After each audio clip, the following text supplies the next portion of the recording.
The tension in Genoa City is palpable, and Michael Baldwin is at the center of it all. After years of struggling to regain the trust of Victor Newman, Michael had finally secured his place back in Victor's inner circle. But just when it seemed like he had solidified his standing, his loyalty would be tested in a way that could jeopardize everything. Victor, notorious for his manipulation and control, had put Michael back into his good graces. But now, Michael's choices would shape the fate of everyone involved. At the heart of the conflict is Jack Abbott, who has been taken hostage by Victor, held in a mysterious location, and used as leverage to gain control of the Abbott family's empire. The Abbotts, desperate to find Jack and bring him home safely, need Michael to use his insider knowledge to help them. As part of Victor's trusted circle, Michael is the key to uncovering Jack's location, but his loyalty is about to be tested. Victor's demands are clear: the Abbotts must return Chancellor to him within 24 hours or Jack's fate will be sealed. While the clock is ticking, Michael finds himself torn. He knows the consequences of betraying Victor again, but his friendship with Diane Jenkins Abbott, Jack's wife, makes him question his next move. If he helps Diane, he risks destroying everything he's worked for. However, if he stays loyal to Victor, Jack's fate hangs in the balance. Diane, frantic with worry for her husband, approaches Michael. The desperation in her voice is undeniable as she pleads with him to help her find Jack. She knows Michael has the ability to get information from within Victor's organization, and she hopes he'll use that access to pinpoint Jack's location.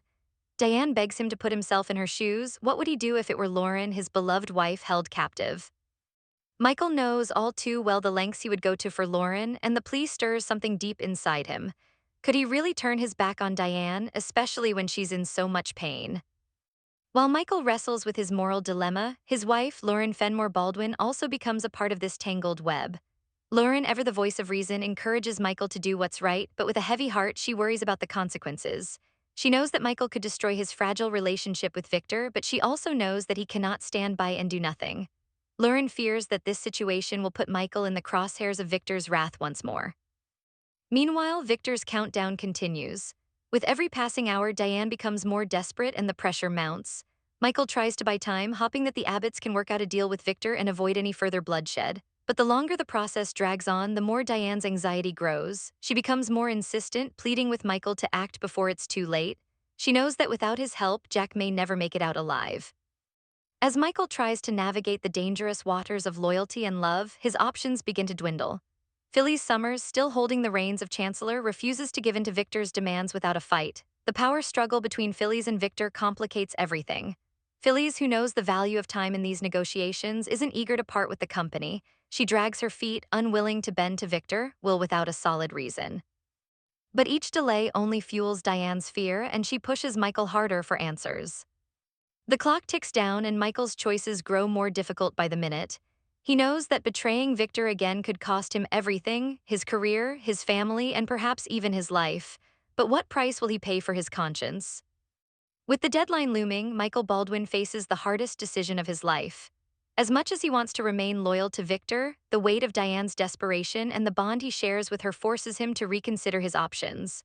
The more Michael thinks about his own family and the sacrifices he's willing to make for them, the more he realizes that he cannot simply stand by and let Jack suffer.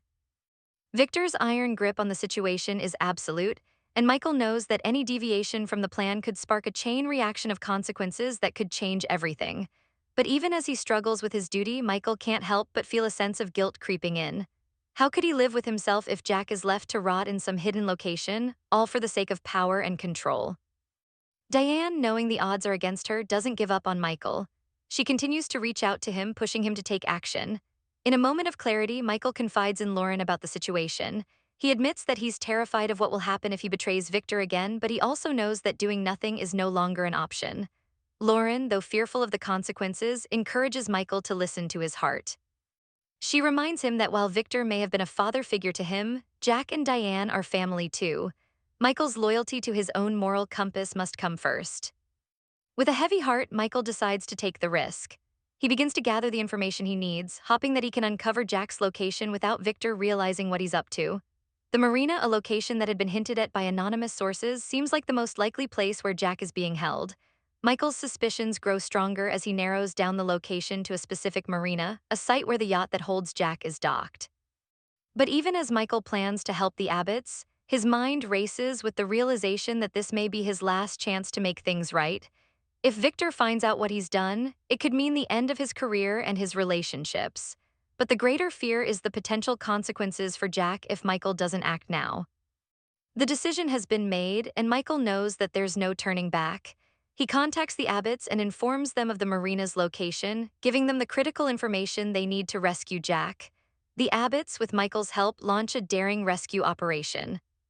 As the Abbotts make their move to rescue Jack, Michael watches from the sidelines, torn between the relief that Jack is on his way to safety and the dread of what Victor's response will be. The next few days will determine whether Michael has sacrificed everything for the sake of doing the right thing. Victor's wrath is not something to be taken lightly, and Michael knows that his future in Victor's world is now uncertain. But for now, the priority is clear. Jack Abbott must be brought home, and Michael has made the ultimate choice to make that happen.